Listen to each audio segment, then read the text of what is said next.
They thought he was just another billionaire with too much power. But the truth was crawling beneath his skin.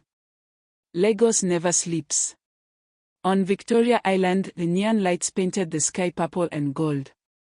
At the rooftop lounge of Eco Hotel, champagne flowed like water. The music pulsed through the humid night air. And there, standing at the center of it all, was Toby Adeyemi. 32 years old. Tech billionaire. Face of magazines. Owner of Technova, the fastest growing company in West Africa. Every woman wanted him. Every man wanted to be him. To the future. Toby raised his glass, his smile dazzling under the strobe lights. The crowd erupted in cheers. But if you looked closely, really closely, you'd see something wrong. The way he avoided standing directly under the bright lights. How his skin seemed to shimmer and shift in the shadows. The way women who left his penthouse were never quite the same. Some were never seen again. 3 days ago, the body was found near Lekki Ikoyi Bridge. A beautiful Instagram model named Chioma. 24 years old. Her skin was pale, drained. Strange puncture marks decorated her neck. The police said it was drugs. But there was no blood. Not a single drop. Lagos whispered a question that made people lock their doors at night: who is killing the city's most beautiful women? Nobody suspected the man who smiled from billboards. Nobody suspected the serpent hiding in plain sight. 5 years earlier, Toby was nobody. He lived in a cramped one-room apartment in Surulere, eating once a day, watching his business ideas crumble before they started. His bank account was frozen. His girlfriend had left him for a banker. Lagos was swallowing him whole. Desperate, he took a business meeting in Badagry, a meeting that never happened. The investor never showed up. Stranded and humiliated, Toby walked along the deserted beach as the sun died on the horizon. That's when he saw her. An old woman sat by the water, her eyes reflecting the dying light. Mama Neka. River priestess. Keeper of ancient bargains. You seek wealth, she said without looking at him. I can smell desperation on you like cheap perfume. Toby should have walked away. But hunger makes men foolish. How much? He asked. No money. Her smile showed teeth filed to points. Just agreement. The spirit Ekwensu, the serpent of fortune, will live inside you. You will have everything you desire. Wealth. Power. Women who worship the ground you walk on. What's the cost? Every full moon, the serpent feeds. Beautiful women. Their life essence. Their breath becomes your power. She pulled out a clay bowl filled with dark liquid. Drink, and your poverty ends tonight. Toby's hands shook as he lifted the bowl. The liquid tasted like river mud and blood and something older than memory. The serpent entered him like lightning through water. That night, Toby woke up in his apartment screaming. His skin rippled. Something moved beneath it, coiling around his spine, settling into his bones. When he looked in the mirror, his eyes flashed yellow before returning to brown. Within a week, investors called him. Within a month, he closed his first $1 million deal. Within a year, he owned Lagos. But every full moon, the hunger came. The serpent whispered in his mind, demanding its offering. And Toby, addicted to power, always obliged. 6 bodies in 3 months. All beautiful. All connected to Lagos elite social circles. All drained of something the coroners couldn't name. The media called them overdoses. Social media knew better. Hashtags exploded across Twitter, #marine spirits, #snake cults, #ritual billionaires. Everyone had theories. Nobody had proof. Except Zainab Bamadil. 29 years old. investigative journalist, and the cousin of victim number 4. Zainab sat in her small apartment in Yaba, surrounded by printouts and photographs. Her cousin Amina smiled from a dozen pictures, beautiful, ambitious, full of life. The last photo showed her at Toby Adeyemi's birthday party, wearing a gold dress that caught the camera flash. 3 days later, Amina was found behind a nightclub in Lekki. Same puncture marks. Same drained appearance. Same official story, drug overdose. But Amina didn't do drugs. Amina was training to be a doctor. Zainab began connecting the dots. Every victim had attended events hosted by Toby Adeyemi. Every victim had posted Instagram stories from his parties, his dinners, his exclusive gatherings. She obtained CCTV footage from one of the clubs. Watched Toby leave with a woman in a red dress. Watched shadows move wrong around them. Watched something that couldn't be explained by light and camera angles, a shape that slithered where his shadow should have walked. Then she found the photograph that changed everything. Amina and Toby is standing together at Eco Hotel. In the reflection of the glass wall behind them, barely visible, something coiled around Toby's body. Something with scales and eyes that glowed even in the photograph. Zainab's hands trembled as she stared at the image. "What are you?" she whispered. Her phone buzzed. Unknown number. A text message, "Stop investigating or become the next offering." Zainab didn't stop. She couldn't. Not when her cousin's ghost demanded justice. She needed help. Not from the police, they were either bought or blind. She needed someone who understood the darkness that Lagos money could hide. She needed a priestess. Makoko rose from Lagos Lagoon like a dream built on water. Houses on stilts. Canoes instead of cars. A world where spirits walked as freely as people. Zainab found Mama Ebol in a shrine that smelled of incense and river water. The old woman's eyes were clouded with cataracts, but Zainab felt seen in a way that made her skin crawl. "You come hunting a serpent," Mama Ebol said. "But do you have the strength to face what you'll find?" "My cousin." "Your cousin made a choice. She followed beauty and money into the snake's den. But you." The priestess tilted her head. "You chase justice. That's more dangerous. Tell me what he is." Mama Ebol poured palm wine into wooden cups. "The man you seek carries Ekwensu, the serpent spirit of insatiable desire. It lives in his body, feeding on life force to maintain his wealth and power. His manhood is not human anymore. It's the serpent's tongue, tasting the essence of women before devouring them from the inside." Zainab's stomach turned. "How do I stop him?" "You don't. The serpent is bound by covenant. But you can force it to turn on its master."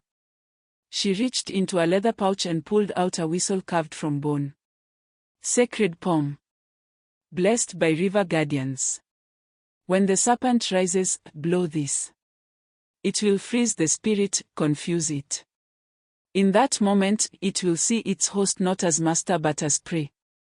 And then nature corrects what should never have been." Mama Ebol placed the whistle in Zainab's palm. "But hear me, daughter, if your heart trembles when the serpent shows itself, if fear paralyzes you, it will take you instead. Courage or death. Those are your options." Zainab closed her fist around the whistle. "How do I get close to him?" The priestess smiled grimly. "The serpent always hunts beautiful, ambitious women. Become what it craves." It took 2 weeks for Zainab to engineer the meeting. She created a fake Instagram profile, luxury photos borrowed and edited, a fabricated lifestyle of wealth and beauty. She tagged herself at the right restaurants, the right clubs. She made sure Toby's social media manager noticed her.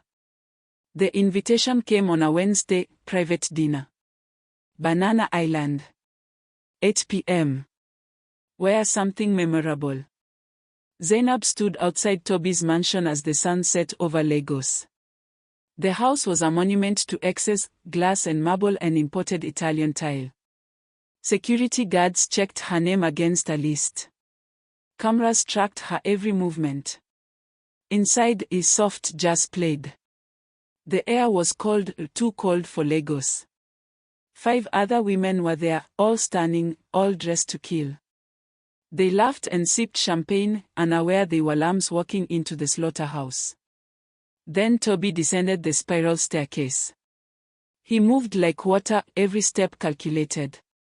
His suit probably cost more than Zainab made in a year.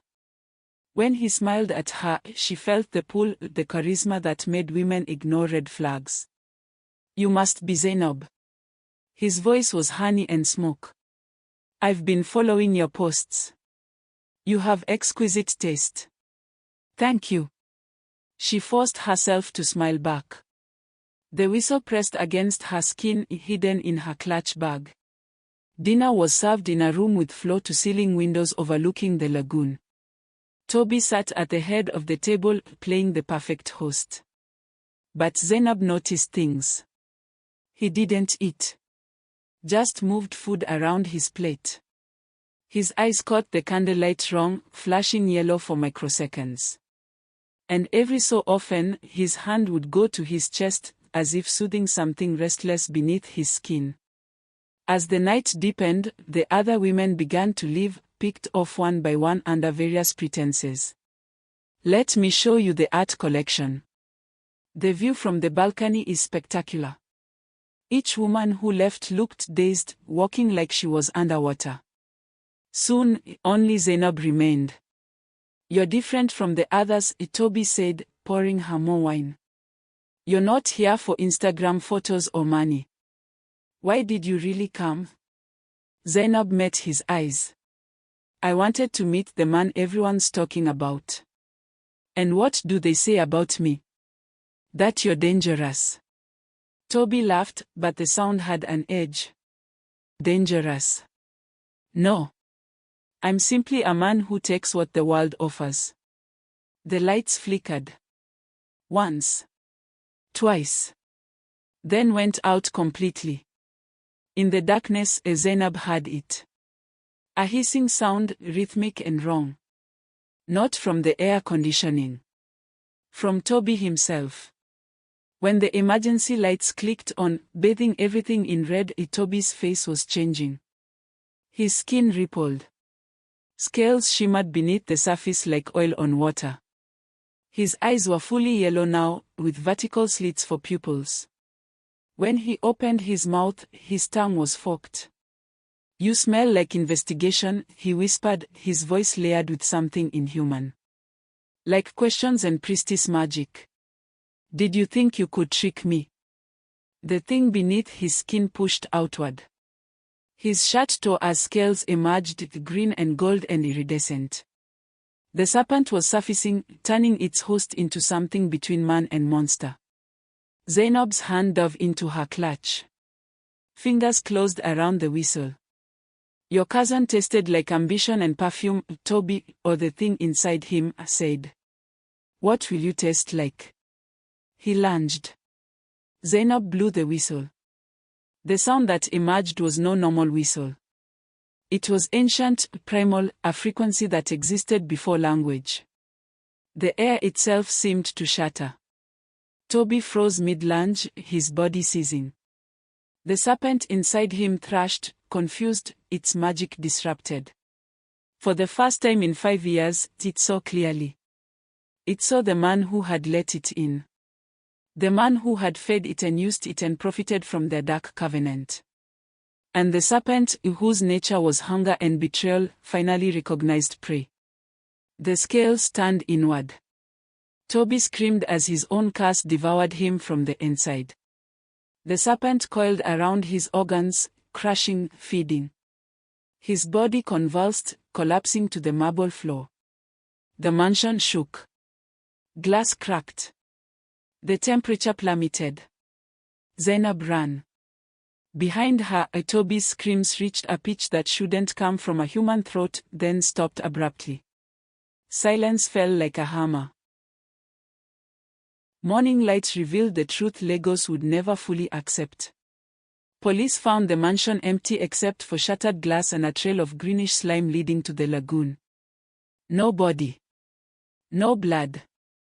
Just the lingering smell of river mud and something ancient. The media called it the billionaire's mysterious disappearance. Conspiracy theories exploded. Some said he fled the country. Others whispered about spirits and revenge. Zainab sat by the lagoon 3 days later, the whistle heavy in her hand. She thought about Amina.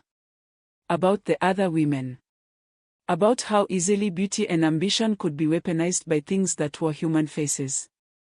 Mama Abel's voice echoed in her memory, a power that is not earned through light will always end in darkness. Zainab stood and threw the whistle into the water. It disappeared beneath the surface with barely a splash. But as she turned to leave, she saw it in a ripple that moved wrong against the current. A shape beneath the water, serpentine and patient. The curse was broken. The host was gone. But spirits don't die. They wait. They wait for the next desperate soul making bargains in the dark. The next person willing to trade their humanity for power. The next fool who thinks they can control what should never be unleashed. Lagos continued breathing, building, hustling, a city that devoured the weak and crowned the ruthless. Somewhere in its sprawling chaos, another Toby was being born. Another person was standing at a crossroads, choosing between light and darkness. The serpent would find them. It always did. Because in a world that worships wealth without asking its price, monsters thrive in plain sight. Zainab walked away from the lagoon, carrying the weight of knowledge that most people never bear, that evil isn't always obvious, that predators wear the faces we trust, and that sometimes the only way to kill a monster is to let it consume itself. She would write the story. Not for clicks or fame, but because someone had to warn the next generation. The serpent never dies. It only waits for the next greedy soul.